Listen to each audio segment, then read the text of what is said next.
ಕರ್ತನಲ್ಲಿ ಪ್ರಿಯರಾದವರೇ, ದೇವರ ಜೀವುಳ್ಳ ವಾಕ್ಯವನ್ನು ಧ್ಯಾನ ಮಾಡಲು ನಮ್ಮ ರಕ್ಷಕನು, ಒಡೆಯನು, ಮಹೋನ್ನತನು, ರಾಜಾದಿರಾಜನು, ಕರ್ತಾದಿಕರ್ತನಾದಂಥ ಯೇಸು ಕ್ರಿಸ್ತನ ಅತೀ ಮಧುರವಾದ ನಾಮದಲ್ಲಿ ನಿಮ್ಮೆಲ್ಲರನ್ನು ಪ್ರೀತಿಯಿಂದ ನಾವು ಸ್ವಾಗತ ಮಾಡುತ್ತೇವೆ. ಇಂದು ಧ್ಯಾನ ಮಾಡುವಂಥ ವಿಷಯ, ದೇವರು ಮಾಡಿದ ಅದ್ಭುತಗಳನ್ನು ನೆನೆಸಿ ನೋಡಿರಿ. ಹೌದು ಪ್ರಿಯರೇ, ದೇವರು ನಿಮ್ಮ ಜೀವಿತದಲ್ಲಿ ಮಾಡಿದ ಅದ್ಭುತಗಳನ್ನು ನೀವು ನೆನೆಸಿ ನೋಡಬೇಕಾಗಿದೆ. ಅದನ್ನು ನೆನಪು ಮಾಡಿಕೊಂಡು ದೇವರಿಗೆ ಕೃತಜ್ಞತೆಯನ್ನು ಸಲ್ಲಿಸುವಾಗ ದೇವರು ನಿಮ್ಮ ಜೀವಿತದಲ್ಲಿ ಏರಳವಾದ ಅದ್ಭುತಗಳನ್ನು ಮಾಡಲು ಆತನು ಇಷ್ಟವುಳ್ಳವನಾಗಿದ್ದಾನೆ. ನೋಡ್ರಿ ಪ್ರಿಯರೇ, ಕೀರ್ತನೆಗಳ ಪುಸ್ತಕ 77ನೇ ಅಧ್ಯಾಯ 11-12 ವಚನದಲ್ಲಿ ಯೆಹೋವನ ಕೃತ್ಯಗಳನ್ನು ವರ್ಣಿಸುವೆನು, ಪೂರ್ವದಿಂದ ನೀನು ನಡೆಸಿದ ಅದ್ಭುತಗಳನ್ನು ನೆನಪು ಮಾಡಿಕೊಳ್ಳುವೆನು, ನಿನ್ನ ಕಾರ್ಯಗಳನ್ನೆಲ್ಲ ಧ್ಯಾನಿಸುವೆನು, ನಿನ್ನ ಪ್ರವರ್ತನೆಗಳನ್ನು ಸ್ಮರಿಸುವೆನೆಂಬುದಾಗಿ ಭಕ್ತನು ಇಲ್ಲಿ ಹೇಳ್ತಾನೆ. ಹೌದು ಪ್ರಿಯರೇ, ದೇವರು ನಿಮ್ಮ ಜೀವಿತದಲ್ಲಿ ಮಾಡಿದಂಥ ಅದ್ಭುತಗಳನ್ನು ನೆನಪು ಮಾಡಿಕೊಳ್ಳಬೇಕು, ಅದ್ಭುತಗಳನ್ನು ವರ್ಣಿಸಬೇಕು, ಅದ್ಭುತಗಳನ್ನು ಧ್ಯಾನಿಸಬೇಕು, ದೇವರಿಗೆ ಕೃತಜ್ಞತೆಯನ್ನು ಸಲ್ಲಿಸಬೇಕು. ಅನೇಕ ಜನರು ಹೇಳುವುದುಂಟು, ಇನ್ನೂ ನಾನು ಮನೆ ಕಟ್ಟಲಿಲ್ಲ, ಇನ್ನೂ ನನ್ನ ಸಾಲ ತೀರಲಿಲ್ಲ, ಇನ್ನೂ ನನಗೆ ಉತ್ತಮವಾದ ಕೆಲಸ ಸಿಕ್ಕಲಿಲ್ಲ, ದೇವರು ನನ್ನ ಜೀವಿತದಲ್ಲಿ ಇನ್ನು ಅನೇಕ ಅದ್ಭುತಗಳನ್ನು ಮಾಡಲಿಲ್ಲ ಎಂಬುದಾಗಿ ಅನೇಕ ಜನರು ಹೇಳುವುದುಂಟು.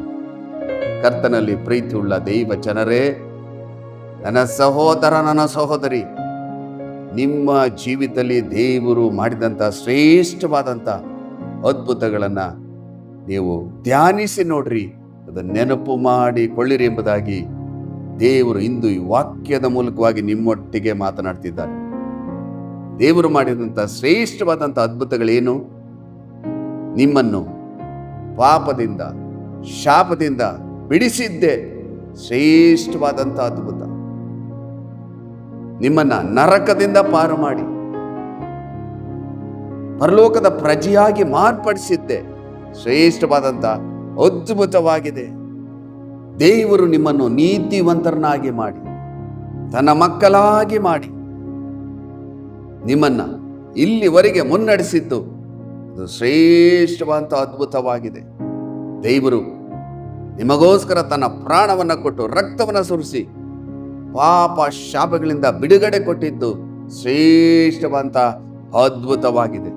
ಇಲ್ಲಿವರೆಗೂ ನಿಮ್ಮನ್ನ ಕ್ಷಮಿಸಿ, ಸಹಿಸಿ, ಮುನ್ನಡೆಸಿ, ಪೋಷಿಸಿ, ಬಲಪಡಿಸಿ, ಸಂತೈಸಿ, ಇಲ್ಲಿವರೆಗೆ ಜೀವಿತರ ಸಂಖ್ಯೆಯಲ್ಲಿಟ್ಟು ನಿಮ್ಮ ನಡೆಸಿದ್ದೇ ಶ್ರೇಷ್ಠವಾದಂಥ ಅದ್ಭುತವಾಗಿದೆ. ಇದನ್ನೆಲ್ಲ ನೆನಪು ಮಾಡಿಕೊಳ್ಳಬೇಕು, ಧ್ಯಾನಿಸಬೇಕು. ಒಂದು ವೇಳೆ ನೀವು ಸತ್ಯದೇವರನ್ನ ತಿಳಿಯದೇ ಇದ್ದಿದ್ರೆ ನೀವು ನಶಿಸಿ ಹೋಗುತ್ತಿದ್ರಿ, ನರಕಕ್ಕೆ ಪಾತ್ರರಾಗ್ತಿದ್ರಿ. ಆದರೆ ದೇವರು ನಿಮ್ಮನ್ನ ಕರುಣಿಸಿ, ನಿಮ್ಮನ್ನ ಆರಿಸಿ ತೆಗೆದುಕೊಂಡು ಇವತ್ತು ರಕ್ಷಿಸಿ, ದೇವರ ಮಕ್ಕಳಾಗಿ, ದೇವರ ಸೇವಕರಾಗಿ, ಸತ್ಯದೇವರನ್ನ ತಿಳ್ಕೊಂಡು ನಿತ್ಯ ಜೀವಕ್ಕೆ ನಿಮ್ಮನ್ನ ಸೇರಿಸಿದ್ದೆ ದೇವರು ಮಾಡಿದಂಥ ಶ್ರೇಷ್ಠವಾದ ಅದ್ಭುತವಾಗಿದೆ. ಕರ್ತನಲ್ಲಿ ಪ್ರೀತಿಯುಳ್ಳ ದೈವ ಜನರೇ, ನನ್ನ ಸಹೋದರ, ನನ್ನ ಸಹೋದರಿ, ಇದನ್ನು ನೀವು ನೆನಪು ಮಾಡಿಕೊಳ್ಳಬೇಕು, ಧ್ಯಾನಿಸಬೇಕು. ಹೌದು ಕರ್ತನೆ, ಪಾಪದಿಂದ ನನ್ನನ್ನು ಬಿಡಿಸಿದ್ದು, ಶಾಪದಿಂದ ನನ್ನನ್ನು ಬಿಡಿಸಿದ್ದು, ಇಂದು ನೀತಿವಂತರನ್ನಾಗಿ ಮಾಡಿದ್ದು, ನಿನ್ನ ಮಕ್ಕಳಾಗಿ ಮಾಡಿದ್ದು, ನಿನ್ನ ಸೇವೆ ಮಾಡಲು ಕೃಪೆ ಕೊಟ್ಟಿದ್ದು, ದೇವರು ನಿಮ್ಮ ಜೀವಿತದಲ್ಲಿ ಮಾಡಿದ ಅದ್ಭುತಗಳನ್ನು ನೀವು ನೆನೆಸಿ ಅದನ್ನು ನೆನಪು ಮಾಡಿಕೊಂಡು ದೇವರಿಗೆ ಕೃತಜ್ಞತೆಯನ್ನು ಸಲ್ಲಿಸುವಾಗ ದೇವರು ನಿಮ್ಮ ವಿಷಯದಲ್ಲಿ ಸಂತೋಷ ಪಡ್ತಾರೆ. ನಿಮ್ಮ ಜೀವಿತದಲ್ಲಿ ಇನ್ನು ಏರಳುವಂಥ ಅದ್ಭುತಗಳನ್ನು ಮಾಡುತ್ತಾರೆ. ಅನೇಕ ಜನರ ಜೀವಿತದಲ್ಲಿ ಯಾಕೆ ಅದ್ಭುತಗಳಿಗೆ ತಡೆ ಎಂಬುದಾಗಿ ಹೇಳುವಾಗ ದೇವರು ಮಾಡಿದ ಅದ್ಭುತಗಳನ್ನು ನೆನಪು ಮಾಡಿಕೊಳ್ಳುವುದಿಲ್ಲ, ಅದನ್ನು ಧ್ಯಾನಿಸುವುದಿಲ್ಲ. ವಾಕ್ಯದಲ್ಲಿ ನೋಡ್ತೇವೆ, ಪೂರ್ವದಿಂದ ನೀನು ನಡೆಸಿದ ಅದ್ಭುತಗಳನ್ನು ನೆನಪು ಮಾಡಿಕೊಳ್ಳುವೆನು, ನಿನ್ನ ಕಾರ್ಯಗಳನ್ನೆಲ್ಲ ಧ್ಯಾನಿಸುವೆನು ಎಂಬುದಾಗಿ ಭಕ್ತನೇ ಹೇಳ್ತಾನೆ. ಹೌದು ಪ್ರಿಯರೇ, ನಿಮ್ಮ ಜೀವಿತದಲ್ಲಿ ಮಾಡಿದ ಎಲ್ಲ ಅದ್ಭುತಗಳನ್ನು ನೆನಪು ಮಾಡಿಕೊಳ್ಳುವಾಗ, ದೇವರು ಮಾಡಿದ ಅದ್ಭುತಗಳಿಗಾಗಿ ನೀವು ಕೃತಜ್ಞತೆಯನ್ನು ಸಲ್ಲಿಸುವಾಗ ನಿಮ್ಮ ವಿಷಯದಲ್ಲಿ ದೇವರು ಸಂತೋಷ ಪಡ್ತಾರೆ. ಮಾತ್ರವಲ್ಲದೆ ಇನ್ನು ಏರಳವಂತ ಅದ್ಭುತಗಳು ನಿಮ್ಮ ಜೀವಿತದಲ್ಲಿ ದೇವರು ಮಾಡ್ತಾರೆ. ನೋಡ್ರಿ ಪ್ರಿಯರೇ, ಕೀರ್ತನೆಗಳ ಪುಸ್ತಕ 107ನೇ ಅಧ್ಯಾಯ 8ನೇ ವಚನದಲ್ಲಿ, ಅವರು ಯೆಹೋವನ ಕೃಪೆಗೋಸ್ಕರವೂ ಆತನು ಮಾನವರಿಗಾಗಿ ನಡೆಸಿದ ಅದ್ಭುತಗಳಿಗೋಸ್ಕರವೂ ಆತನನ್ನು ಕೊಂಡಾಡಲಿ ಎಂಬುದಾಗಿ ವಾಕ್ಯದಲ್ಲಿ ನೋಡುತ್ತೇವೆ. ದೇವರು ಮಾಡಿದ ಅದ್ಭುತಗಳನ್ನು ನೆನಪು ಮಾಡಿಕೊಂಡು ಆತನ ಘನಪಡಿಸಬೇಕು. ಇಸ್ರೇಲ್ ಜನರನ್ನು ದೇವರು ಐಗುಪ್ತ ದೇಶದಿಂದ, ಫರೋವನ ಬಂಧನದಿಂದ ಹೊರಗೆ ತಂದರು. ಆದರೆ ಆ ಇಸ್ರೇಲ್ ಜನರು ದೇವರ ಮೇಲೆ ಗುಣಗುಟ್ಟಿದರು ಎಂಬುದಾಗಿ ನೋಡುತ್ತೇವೆ. ದೇವರು ಮಾಡಿದ ಅದ್ಭುತಗಳನ್ನು ಅವರು ನೆನೆಸಲಿಲ್ಲ. ಫರೋವನ ಬಂಧನದಿಂದ, ಮಾತ್ರವಲ್ಲದೆ ಐಗುಪ್ತ ದೇಶದಿಂದ ಬಿಡಿಸಿದ್ದನ್ನ, ಅವರು ನಡೆಸಿದ್ದನ್ನ ಅವರು ನೆನಪು ಮಾಡಿಕೊಳ್ಳಲಿಲ್ಲ. ಕರ್ತನಲ್ಲಿ ಪ್ರೀತಿಯುಳ್ಳ ದೈವ ಜನರೇ, ನನ್ನ ಸಹೋದರ, ನನ್ನ ಸಹೋದರಿ, ಇಲ್ಲಿವರೆಗೆ ದೇವರು ನಿಮ್ಮ ಜೀವಿತದಲ್ಲಿ ಮಾಡಿದ ಅದ್ಭುತಗಳನ್ನು ನೀವು ನೆನಪು ಮಾಡಿಕೊಳ್ಳಬೇಕಾಗಿದೆ. ವಾಕ್ಯದಲ್ಲಿ ನೋಡ್ತೇವೆ, ಆತನು ಮಾನವರಿಗಾಗಿ ನಡೆಸಿದ ಅದ್ಭುತಗಳಿಗೋಸ್ಕರ ಆತನನ್ನು ಕೊಂಡಾಡಲಿ. ನನ್ನನ್ನು ಪಾಪ ಶಾಪದಿಂದ ಬಿಡುಗಡೆ ಕೊಟ್ಟಿದ್ದು ಶ್ರೇಷ್ಠವಾದ ಅದ್ಭುತ. ಈ ಕಾರ್ಯಗಳನ್ನು ನಾನು ಧ್ಯಾನಿಸುತ್ತೇನೆ.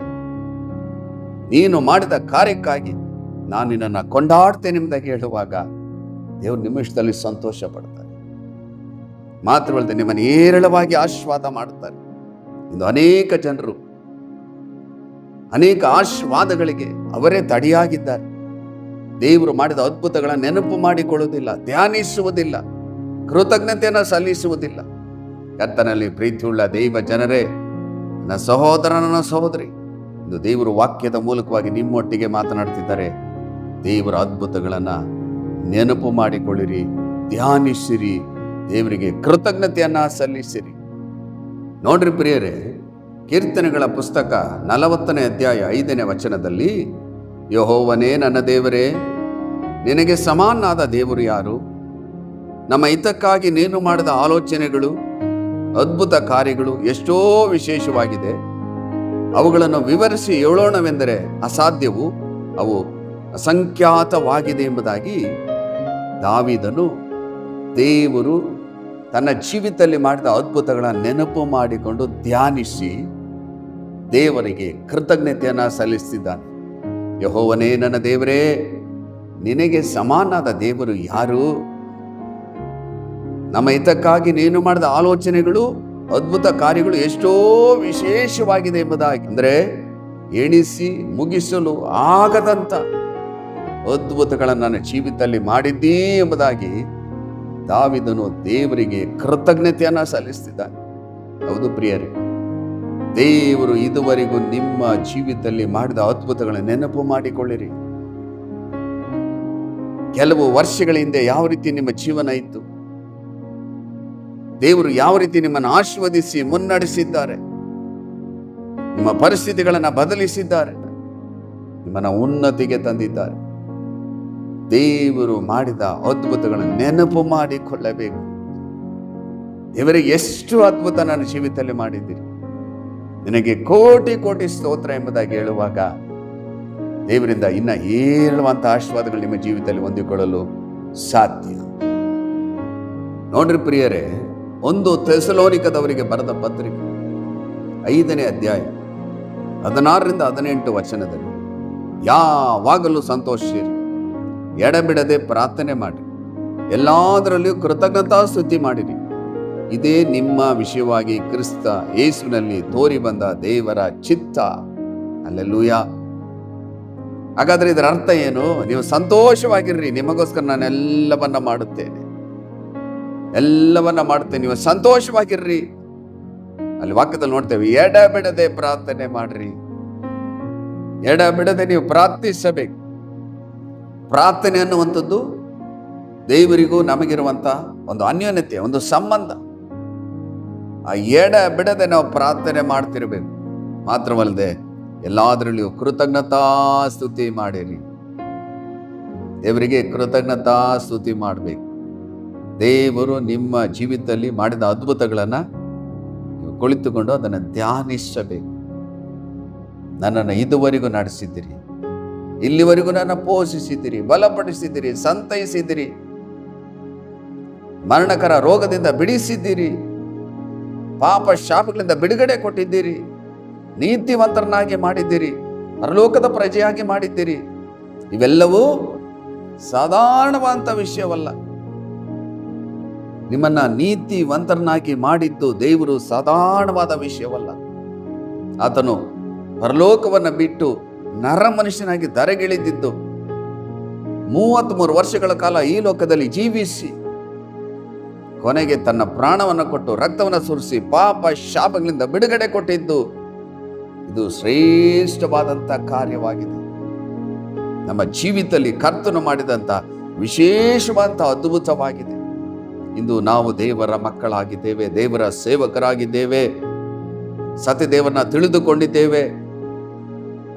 ವೈರಿಯಾದ ಸೈತಾನು ನಮ್ಮನ್ನು ಮುಟ್ಟಲು ಸಾಧ್ಯವಿಲ್ಲ. ಯಾಕಂದ್ರೆ ದೇವರೇ ನಮ್ಮ ಜೊತೆಯಲ್ಲಿದ್ದಾರೆ, ದೇವರೇ ನಮಗೆ ಮುಂಬಲ ಹಿಂಬಲವಾಗಿದ್ದಾರೆ.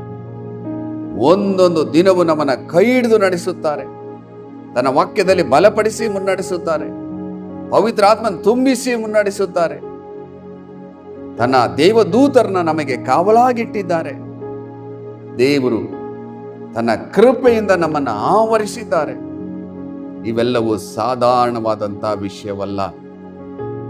ಆದ್ದರಿಂದ ಏನು ಮಾಡಬೇಕು? ಎಲ್ಲದರಲ್ಲಿಯೂ ಕೃತಜ್ಞತಾ ಸ್ತುತಿ ಮಾಡಿರಿ. ಇದೇ ನಿಮ್ಮ ವಿಷಯವಾಗಿ ಕ್ರಿಸ್ತ ಯೇಸುವಿನಲ್ಲಿ ತೋರಿ ಬಂದ ದೇವರ ಚಿತ್ತ. ಹಾಗಾದರೆ ಇಂದು ದೇವರು ಈ ವಾಕ್ಯದ ಮೂಲಕವಾಗಿ ನಿಮ್ಮೊಟ್ಟಿಗೆ ಮಾತನಾಡ್ತಿದ್ದಾರೆ. ದೇವರು ಮಾಡಿದ ಅದ್ಭುತಗಳ ನೆನಪು ಮಾಡಿಕೊಳ್ಳಿರಿ. ದೇವರು ನಿಮ್ಮ ಜೀವಿತದಲ್ಲಿ ಮಾಡಿದಂಥ ಶ್ರೇಷ್ಠವಾದಂಥ ಅದ್ಭುತಗಳನ್ನು ಧ್ಯಾನಿಸಿರಿ, ನೆನಪು ಮಾಡಿಕೊಳ್ಳ್ರಿ. ಕರ್ತನ ಸನ್ನಿಧಿಯಲ್ಲಿ ನೀವು ತೀವ್ರವಾಗಿ ಪ್ರಾರ್ಥನೆ ಮಾಡಿರಿ. ದೇವರೇ, ಇಲ್ಲಿವರೆಗೆ ಎಷ್ಟು ಅದ್ಭುತಗಳನ್ನು ಮಾಡಿದ್ದೀರಿ, ನನ್ನ ಪಾಪ ಎಷ್ಟಿದ್ದರೂ ಅವೆಲ್ಲವನ್ನ ಮನ್ನಿಸಿ ನನ್ನ ಮಗಳಾಗಿ ಮಗನಾಗಿ ಮಾಡಿದ್ದೀರಿ. ಇದಕ್ಕಾಗಿ ನಾನು ಕೃತಜ್ಞತೆಯನ್ನು ಸಲ್ಲಿಸುತ್ತೇನೆ. ಇಲ್ಲಿವರೆಗೆ ನಾನು ಜೀವಿತದಲ್ಲಿ ಮಾಡಿದಂಥ ಎಲ್ಲ ಅದ್ಭುತಗಳನ್ನು ನೆನಪು ಮಾಡಿಕೊಳ್ಳುತ್ತೇನೆ, ಧ್ಯಾನಿಸ್ತೇನೆ, ನಿನಗೆ ಕೃತಜ್ಞತೆಯನ್ನು ಸಲ್ಲಿಸ್ತೇನೆ ಎಂಬುದಾಗಿ ಹೇಳುವಾಗ ನಿಮ್ಮ ವಿಷಯದಲ್ಲಿ ದೇವರು ಸಂತೋಷ ಪಡುವುದು ಮಾತ್ರವಲ್ಲದೆ ಇನ್ನು ಮುಂದಿನ ದಿನಮಾನದಲ್ಲಿ ಏರಳುವಂಥ ಅದ್ಭುತಗಳು ನಿಮ್ಮ ಜೀವಿತದಲ್ಲಿ ಕಾಣಲು ದೇವರ ಅದ್ಭುತಗಳ ನೆನಪು ಮಾಡಿಕೊಂಡು ಧ್ಯಾನಿಸಿ ಆತನಿಗೆ ಕೃತಜ್ಞತೆಯನ್ನು ಸಲ್ಲಿಸಿರಿ. ಇದನ್ನು ನೀವು ಮಾಡುವಾಗ ಜೀವಿತದಲ್ಲಿ ಎಲ್ಲ ಆಶೀರ್ವಾದಗಳನ್ನು ಕಾಣುತ್ತೀರಿ. ಬನ್ನಿ ಪ್ರಿಯರೇ, ದೇವರ ಸನ್ನಿಧಿಯಲ್ಲಿ ಪ್ರಾರ್ಥನೆ ಮಾಡೋಣ. ದೇವರೇ, ಇಲ್ಲಿವರೆಗೆ ಎಷ್ಟು ಅದ್ಭುತಗಳನ್ನು ಮಾಡಿದ್ದೀರಿ. ಅದ್ಭುತಗಳನ್ನು ನಾನು ಧ್ಯಾನಿಸದೆ, ನೆನಪು ಮಾಡಿಕೊಳ್ಳದೆ, ನಿನ್ನನ್ನು ಸ್ತುತಿಸದೆ, ನಿನ್ನ ಕೃತಜ್ಞತೆಯನ್ನು ಸಲ್ಲಿಸದೆ ನಾನು ಜೀವಿಸಿದ್ದೇನೆ. ನನ್ನನ್ನು ಮನ್ನಿಸಿರಿ. ಇಂದು ನಾನು ನೆನಪು ಮಾಡಿಕೊಳ್ತೇನೆ, ಧ್ಯಾನಿಸ್ತೇನೆ, ನಿನಗೆ ಕೃತಜ್ಞತೆಯನ್ನು ಸಲ್ಲಿಸ್ತೇನೆ ಎಂಬುದಾಗಿ ಹೇಳಿ ನೀವು ಪ್ರಾರ್ಥನೆ ಮಾಡುವಾಗ ನಿಮ್ಮ ಪ್ರಾರ್ಥನೆಗೆ ಸದುತ್ತರವನ್ನು ಕೊಟ್ಟು ಏರಳವಾಗಿ ದೇವರು ನಿಮ್ಮನ್ನು ಆಶೀರ್ವದಿಸ್ತಾರೆ. ಪ್ರಾರ್ಥನೆ ಮಾಡೋಣ ಪ್ರಿಯರೇ.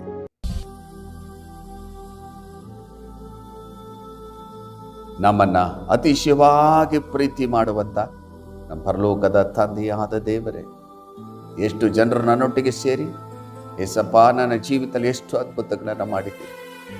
ಪಾಪದಿಂದ ಶಾಪದಿಂದ ಬಿಡುಗಡೆ ಕೊಟ್ಟಿದ್ದೀರಿ, ಪರಲೋಕದ ಪ್ರಜೆಯಾಗಿ ಮಾಡಿದ್ದೀರಿ, ನೀತಿವಂತರನ್ನಾಗಿ ಮಾಡಿದ್ದೀರಿ. ಮಾತ್ರವಲ್ಲದೆ ನರಕದಿಂದ ಪಾರು ಮಾಡಿ ನಿತ್ಯ ಜೀವದೊಳಗೆ ನನ್ನನ್ನು ಸೇರಿಸಿದ್ದೀರಿ. ಒಂದೊಂದು ದಿನವೂ ನನ್ನನ್ನು ಅದ್ಭುತಕರವಾಗಿ ನಡೆಸಿದ್ದೀರಿ.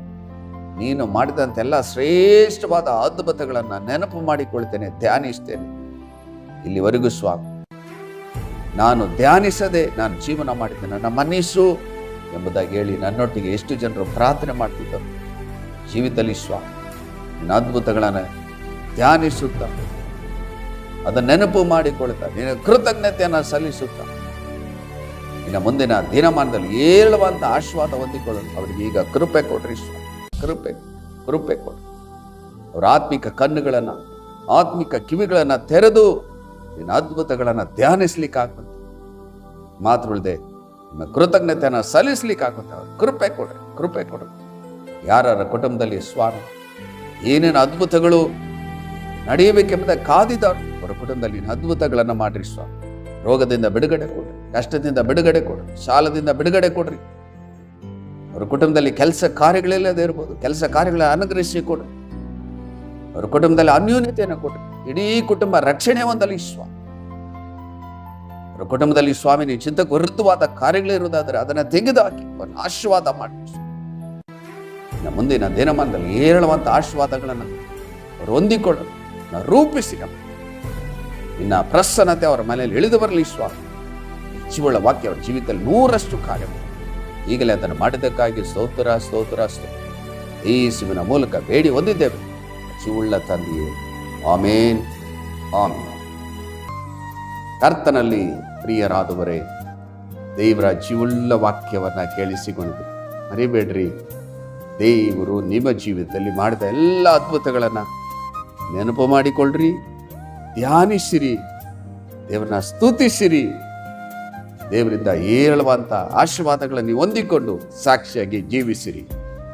ಇನ್ನೊಂದು ಅಮೂಲ್ಯವಾದ ವಾಕ್ಯದೊಟ್ಟಿಗೆ ನಿಮ್ಮನ್ನು ಸಂಧಿಸುವವರೆಗೂ ದೇವರ ಕೃಪೆ, ದೇವರ ಶಾಂತಿ, ದೇವರ ಸಮಾಧಾನ, ಪರಿಶುದ್ಧಾತ್ಮನ ಆಳ್ವಿಕೆ, ಪರಿಶುದ್ಧಾತ್ಮನ ಒಡೆತನ ನಿಮ್ಮೊಟ್ಟಿಗಿರಲಿ. ದೇವರು ತನ್ನ ಚಿತ್ತಂತೆ ನಿಮ್ಮನ್ನು ಹೇರಳವಾಗಿ ಆಶೀರ್ವದಿಸಲಿ. God bless you.